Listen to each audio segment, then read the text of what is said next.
Hello दोस्तों, स्वागत है आपका यूट्यूब चैनल पर। तो आज हम बताने रहे हैं हुमायूं जीवनी। हुमायूं एक महान मुगल शासक था। प्रथम मुगल सम्राट बाबर के पुत्र नसीरुद्दीन हुमायूं था। यद्यपि उनके पास साम्राज्य बहुत साल तक नहीं रहा, पर मुगल साम्राज्य की नींव में हुमायूं का योगदान है। बाबर की मृत्यु के पश्चात हुमायूं ने 1530 में भारत की राजगद्दी संभाली। उनके सौतेले भाई कामरान मिर्जा ने काबुल और लाहौर का शासन ले लिया। बाबर ने मरने से पहले ही इस तरह से राज्य को बांटा ताकि आगे चलकर दोनों भाइयों में लड़ाई न हो। कामरान आगे चलकर हुमायूं के कड़े प्रतिबंधी बने। हुमायूं का शासन अफगानिस्तान, पाकिस्तान और उत्तर भारत के हिस्सों पर 1530 से 1540 तक रहा। 26 दिसंबर 1530 ईस्वी को बाबर की मृत्यु के बाद 30 दिसंबर 1530 ईस्वी को 23 वर्ष की आयु में हुमायूं का राज्याभिषेक किया गया। बाबर ने अपनी मृत्यु से पूर्व ही हुमायूं को गद्दी का उत्तराधिकारी घोषित कर दिया था। हुमायूं को उत्तराधिकारी देने के साथ साथ बाबर ने विस्तृत साम्राज्य को अपने भाइयों में बांटने का निर्देश भी दिया। अतः उसने अस्करी को संभल, हिंदल को मेवाड़ तथा कामरान को पंजाब की सूबेदारी प्रदान की थी। काबुल के चहाबाग में हुमायूं के जन्म का उत्सव मनाता बाबर साम्राज्य का इस तरह से किया गया विभाजन हुमायूं की भयंकर भूलों में से एक था, जिसके कारण उसे अनेक आंतरिक कठिनाइयों का सामना करना पड़ा और कालांतर में हुमायूं के भाइयों ने उसका साथ नहीं दिया।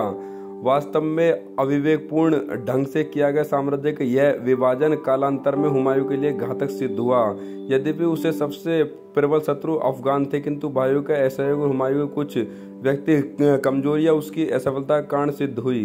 हुमायूं दूसरे मुगल शासक थे जिन्होंने उस समय आदि के अफगानिस्तान, पाकिस्तान और उत्तरी भारत के कुछ भागों पर 1531 से 1540 तक, फिर दोबारा 1555 से 1556 तक शासन किया था। उनके पिता बाबर की ही तरह उन्होंने भी अपने साम्राज्य को जल्दी खो दिया था, लेकिन बाद में पर्शिया के सफविद राजवंशियों की सहायता से पुनः हासिल कर लिया था। 1556 में उनकी मृत्यु के समय मुगल साम्राज्य तकरीबन 10 लाख किलोमीटर तक फैला हुआ था। हुमायूं को बाद में पश्तून से भी शेरशाह सूरी से हारकर अपने अधिकार को खो दिया, लेकिन बाद में पर्शियन की सहायता से उन्होंने इसे दोबारा हासिल कर लिया। हुमायूं ने अपने शासनकाल में मुगल दरबार में कुछ महत्वपूर्ण बदलाव भी किए थे। प्रसिद्ध इतिहासकार रसब्रूक विलियमसन के अनुसार मुगल शासक बाबर ने अपने पुत्र के लिए ऐसा साम्राज्य छोड़ा जो केवल युद्ध की परिस्थितियों में ही संगठित रहा जा सकता था और शांति के समय के लिए निर्बल, रचना विहीन एवं आधार विहीन था। बाबर का वजीर मीर निजामुद्दीन खलीफा मुगल साम्राज्य का मेहंदी ख्वाजा बाबर की बड़ी बहन का पति को सौंपना चाहता था, लेकिन बाद में वजीर ने हुमायूं को ही शासन तंत्र चलाने को कहा और जौनपुर की ओर अग्रसर हुमायूं की सेना एवं महमूद लोदी की सेना के बीच अगस्त 1532 ईस्वी में दोरैया नामक स्थान पर संघर्ष हुआ, जिसमें महमूद की विपराजय हुई। इस युद्ध में अफगान सेना को नेतृत्व महमूद लोदी ने किया। कन्नौज के युद्ध में मुगल और अफगान सेना ने एक बार फिर से 1540 ईस्वी में एक दूसरे के सामने आ गई। इस युद्ध में हुमायूं की सेना निर्णायक तौर पर अफगान सेना से पराजित हो गई। हुमायूं ने भारत छोड़ दिया और निष्काम भरे जीवन जीता रहा। इस तरह से वह अगले 15 वर्ष तक निष्काम पूर्ण जीवन जीता रहा। उसने ईरान के शाह ताहमास्प एदाब के दरबार में शरण लिया। वह अपने भाइयों अस्करी से कंधार को जीतने में पूरी तरह से सक्षम था। गुजरात के शासक बहादुर शाह ने 1531 ईस्वी में मालवा तथा 1532 ईस्वी में रायसीन के किले पर अधिकार कर लिया। 1534 ईस्वी में उसने चित्तौड़ पर आक्रमण कर उसे संधि के लिए बाध्य किया। बहादुर शाह ने टर्की के कुशल तोपची रूमी खो की सहायता से एक बेहतर तोपखाने का निर्माण कराया। दूसरी तरफ शेर खान ने सूरजगढ़ के राज में बंगाल को हराकर काफी सम्मान अर्जित किया। उसकी बढ़ती हुई शक्ति हुमायूं के लिए चिंता का विषय थी, पर हुमायूं की पहली समस्या बहादुर शाह था। बहादुर शाह एवं हुमायूं के मध्य 1535 ईस्वी में सारंगपुर में संघर्ष हुआ। बहादुर शाह पराजित होकर माड़ू भाग गया।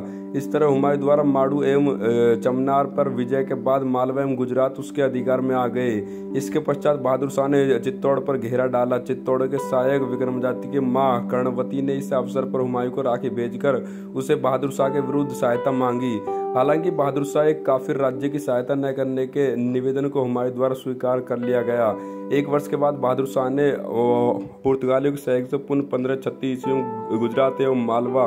26 जून 1539 ईस्वी में हुमायूं एवं शेर खां की सेनाओं के मध्य गंगा नदी के उत्तरी तट पर स्थित चौसा नामक स्थान पर संघर्ष हुआ। यह युद्ध हुमायूं अपनी कुछ गलतियों के कारण हार गया। संघर्ष में मुगल सेना को काफी तबाही हुई। हुमायूं ने युद्ध क्षेत्र से भागकर एक भिश्ती का सहारा लेकर किसी तरह गंगा नदी पार कर अपने ने उसकी जान बचाई। उसे हुमायूं ने एक दिन के लिए दिल्ली का बादशाह बना दिया। चौसा के युद्ध में सफल होने के बाद शेर खान ने अपने को शेरशाह की उपाधि से सुसज्जित किया। साथ ही अपने नाम के खुतबे खुदवाए तथा सिक्के ढलवाने का आदेश दिया। दिल्ली के ऐतिहासिक इमारतों में से एक हुमायूं का मकबरा विस्तृत क्षेत्र में फैले इस परिसर में मुगल कालीन सभ्यता की झांकी देखने को मिलती है। इस इमारत की बनावट को देखना हमेशा पर्यटकों की भीड़ लगी रहती है। 1556 में अचानक जब हुमायूं की मृत्यु हुई तब उनकी विधवा हाजी बेगम, जिन्हें हमीदा बानो भी कहा जाता था, ने 9 साल बाद सन 1565 में इस मकबरे का निर्माण शुरू करवाया, जो 1572 में पूरा हुआ। मुगल शैली का बेहतरीन उदाहरण है जो इस्लामी वास्तुकला से प्रेरित था। कहते हैं हुमायूं ने अपने निर्वासन के दौरान फारसी स्थापित कला के सिद्धांतों को ज्ञान प्राप्त किया था और शायद स्वयं ही इस मकबरे की योजना बनाई थी। हमीदा बानो ने इस मकबरे के लिए एक फारसी वास्तुकार मिराग मिर्जा गियास बेग को नियुक्त किया था। यह मकबरा एक वर्गाकार उद्यान के केंद्र में है, जिसके चारों कोनों पर 4 बाग है, जिसके केंद्र में फव्वारे भी बने हैं। यमुना नदी के किनारे मकबरे की इस स्थान का चुनाव इसी हजरत निजामुद्दीन दरगाह से निकटता के कारण किया गया। संत निजामुद्दीन दिल्ली के प्रसिद्ध सूफी संत थे। वह इन्हें दिल्ली के शासकों द्वारा काफी माना गया। इनका तत्कालीन आवास भी मकबरे के स्थान से निकट ही चिल्ला निजामुद्दीन ओलिया में स्थित था। हुमायूं का एक सरदार मोहम्मद जमा बागी होयर बयाना से भागकर बहादुर शाह के शरण में जा पहुंचा। हुमायूं ने उस बागी को वापस मंगाने पर बहादुर शाह से मना कर दिया। तब हुमायूं ने गुजरात पर आक्रमण कर दिया और बहादुर शाह के सेनापति तातर खां को बुरी तरह हरा दिया। उस वक्त बहादुर शाह ने चित्तौड़ पर दूसरी बार घेरा डाला था। मुगल सेना से अपनी सेना के हार का समाचार मिलते ही बहादुर शाह ने चित्तौड़ से घेरा उठाकर अपने राज्य रक्षार्थ प्रशांत करने की योजना बनाई, लेकिन उसके एक सरदार ने साफ किया कि जब वह चित्तौड़ पर घेर डाले, हुमायूं हमारे खिलाफ आगे नहीं बढ़ेगा। तो दोस्तों, आपको हुमायूं की जीवनी कैसी लगी? जीवनी अच्छी लगी तो वीडियो को लाइक करना, चैनल पर नए चैनल को सब्सक्राइब जरूर करना। धन्यवाद।